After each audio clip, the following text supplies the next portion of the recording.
Hey, good afternoon, everybody. It's not July 8th, it is July 15th. So I'm literally going to change this as we speak. It is already the middle of July, and we have just filmed our market stats for what happened in the month of June. It should come out this weekend. If you want to take a look at what's happening in June. Today, we're going to talk about new builds and specifically zero lot lines. I wanted to talk about, I've seen some people making some comments on my channel about zero lot lines and wanted to give you a realtor's perspective and just a word of caution for those that are considering it, and also what the pros would be or the cons would be.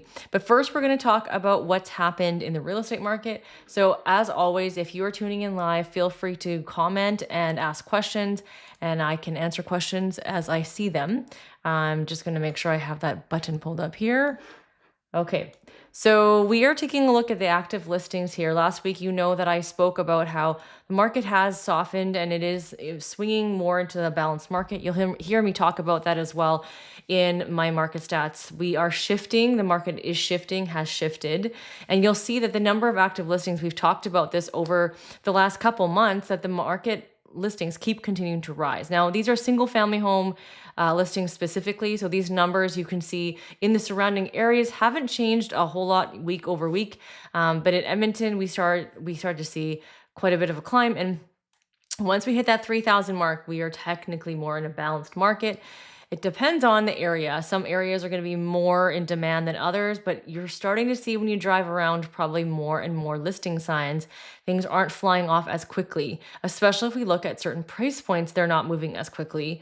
Even the ever popular 400,000 to 500,000 price range, if it is priced a little too high, it's not going, including 5 to 6. We have seen very strong markets for 400 to 500 and 5 to 600,000, and we are starting to see that shift as well. So it's a big sign of times. Earlier this year, I started to see a slowdown in the higher price points, and it was starting to trickle down into this stage, which is now obvious that the market is shifting.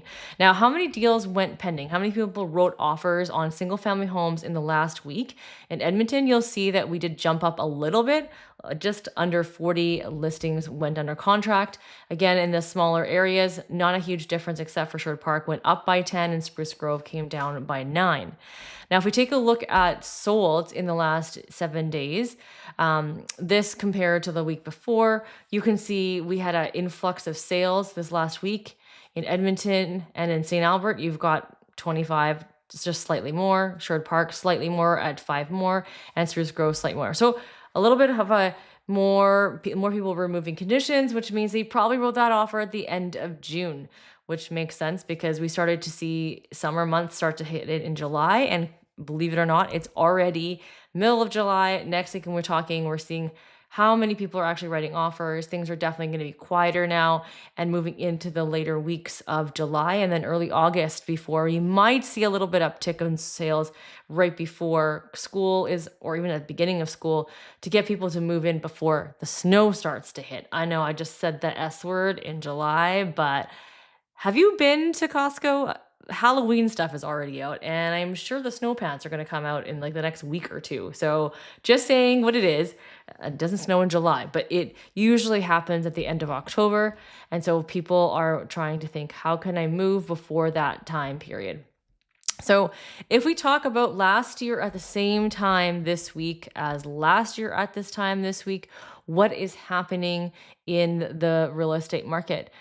You can see on the numbers on ticker here that it is a difference between, and I've been saying this the entire year, our sales have been not as strong as they were last year in single family home market. But watch my video on the weekend when I talk about the market stats for all of June. You'll see our sales hasn't changed a whole lot, but we've had more listings than we did last year. So what you're going to see is you're going to say, well, Melody, how come you're saying that we had a much weaker market this year in sales? Because I'm talking about single family. The video I do that captures the whole month captures all properties, condos, townhouses, half duplexes, and single family are all lumped together in one. So in terms of total sales, we're pretty similar, a little bit higher than last year, but the number of overall listings hasn't gone up. But single families have gone down. And I think that's affordability. There's more people buying condos, townhouses, apartment condos, because that price point is still manageable even with the condo fees. Because when you add the condo fees in to your monthly amount that you are needing, it ends up being sometimes close to a single family home price. So let's just try to get this off. There we go. So we're going to talk today about the zero lot lines. How many of you guys who are watching knows what a zero lot line is?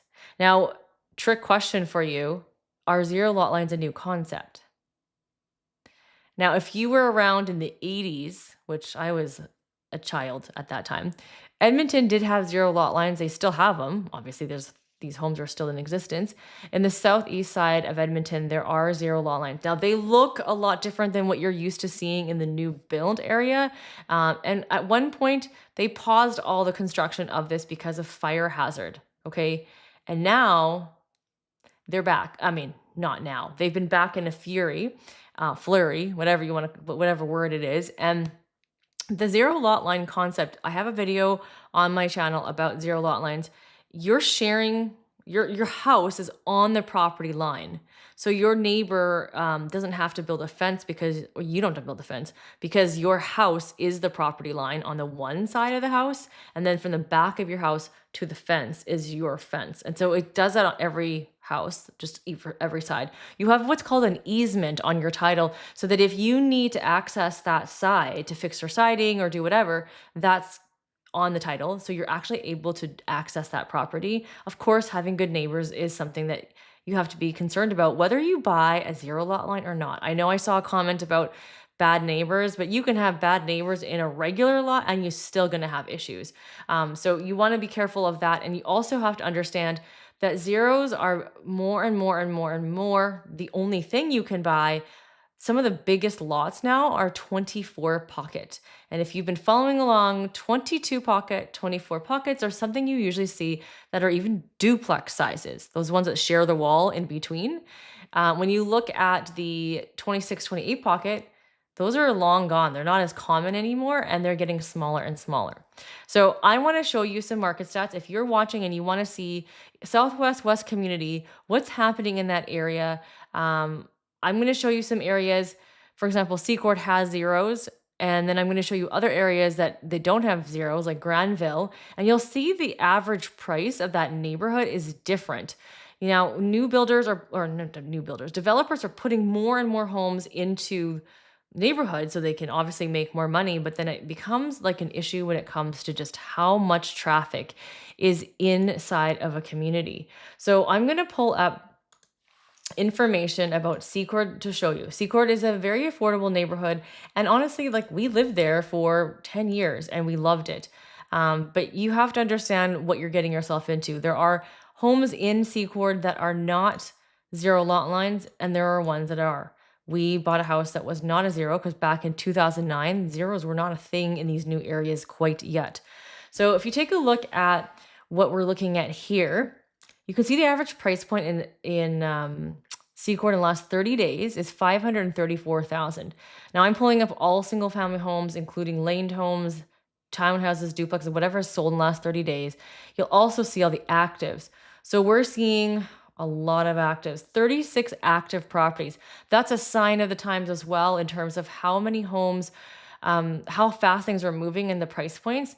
When we were at an all-time seller's market in Secord, we literally only had less than 10 homes for sale. I think at one point I just saw 5, which is very, very, very low. In Secord, you usually see a higher number, especially because there are still new builds.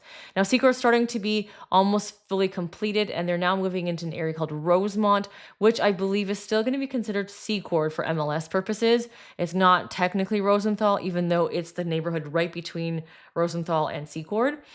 So you take a look at Secord, there are 1, 2, 3, 4, 5, 6, 7, 8 properties that are pending.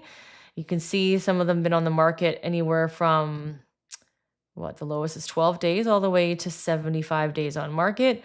Usually they're always 2 stories. This is like the rare bungalow. They've never usually have bungalows for sale because Secord has very little bungalows. Rosenthal has way more. I think Secord has 1 or 2.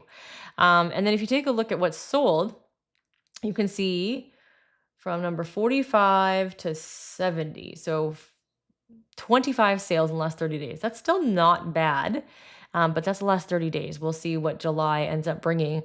But you can see the price ranges here and the sizes of the houses. So this area, this house would have been in the 518 one, was in the older neighborhood. Secret Drive and Boulevard are like the newer neighbor, or sorry, more newish, not always new. Like this one that sold for 450 was older, only 1,400 square foot. That's the house in the back. So like the garage in the back. If you're trying to buy this new, you're looking at over 500. So you're saving about 10% by buying resale. This one did go into multiple offers and sold for over list price. This one as well, significantly over. This is a duplex single attached garage that sold for 420. And then let's see, what are they? These ones are old. This is the older neighborhood. Not older neighborhood, older house. I'll show you. So it has granite countertops. Not all of the older homes have granite. You can see the maple hardwood. This is a layout by Sable. I recognize it. Sable is very recognizable. I mean, we bought in 2009 and I kind of lived in this market knowing all the different builders' homes, and this is definitely a Sable. This is a Sable feature almost. This one sold for $559. So you do have a little bit of a fishbowl effect in some of these older areas. Like you can see the entire backyard, but you can see everyone else as well. Maple hardwood is soft, so it does scratch easily. But the colors they chose when they built this home were quite neutral, so then it translates well into today's age. You can see that there is new flooring upstairs. Looks like they removed all the carpet, and if I'm clear on the flooring they probably use with Sable, it probably just seen better days. Because we've seen some of those in the resale market and they just don't hold up very well. So they've changed that. They have laminate countertops, which is quite typical in this age of home, but also the laminate was also typical. Now what's typical is quartz everywhere, and a lot of times you'll see undermounted sinks. The tile shower is a nice upgrade from back then. And you can see the rooms here. So this one sold an upstairs laundry, and then the basement was finished. Almost looks like a gym or a dance studio or something. So the basement looks like it's partially finished. And that one sold for $559. That was on the market only for 2 weeks. It did not, and it sold for just under list price. So you can see you don't always have to have more. Like when you see the green, it means it sold over list. Red means under. But when I say under, these two didn't go under by much. And then this one, it went down by a little bit here, right? You can see the price difference there. And then I'm just trying to see if I can find some new zeros to show you. I think this one's a 0. I am almost confident this is a 0. Let's just look at the listing. Yes, 0 lot line. So this is a feature on our sheets now that it says 0 lot line, yes, so that you can do an auto search to say, I don't want any zeros, but you got to make sure sometimes people write it's not a 0 and it actually is a 0. So the integrity of the data needs to be correct. And I think as people become more and more knowledgeable, then it will be more and more accurate. You are supposed to hold to a certain standard to make sure.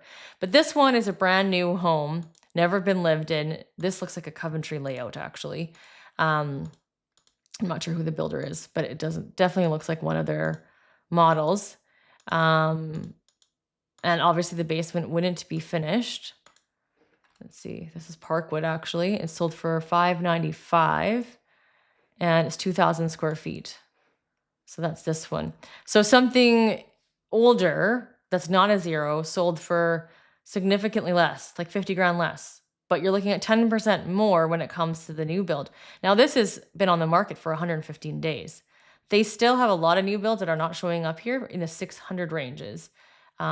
These ones are older homes that sold in the 6s. But a lot of the newer homes are selling 6s and 7s when it comes to the new builds. So let's take a look at Granville. I want to show you, this is the last 90 days. So I'm going to go back and just do 30 days of what's happening in Granville. There's no zeros to my knowledge in that neighborhood. And you can see the average price point here is 629.5 with the same SKU as Secord. So the average price in Granville is more than Secord. That's not a surprise. It's always been that way.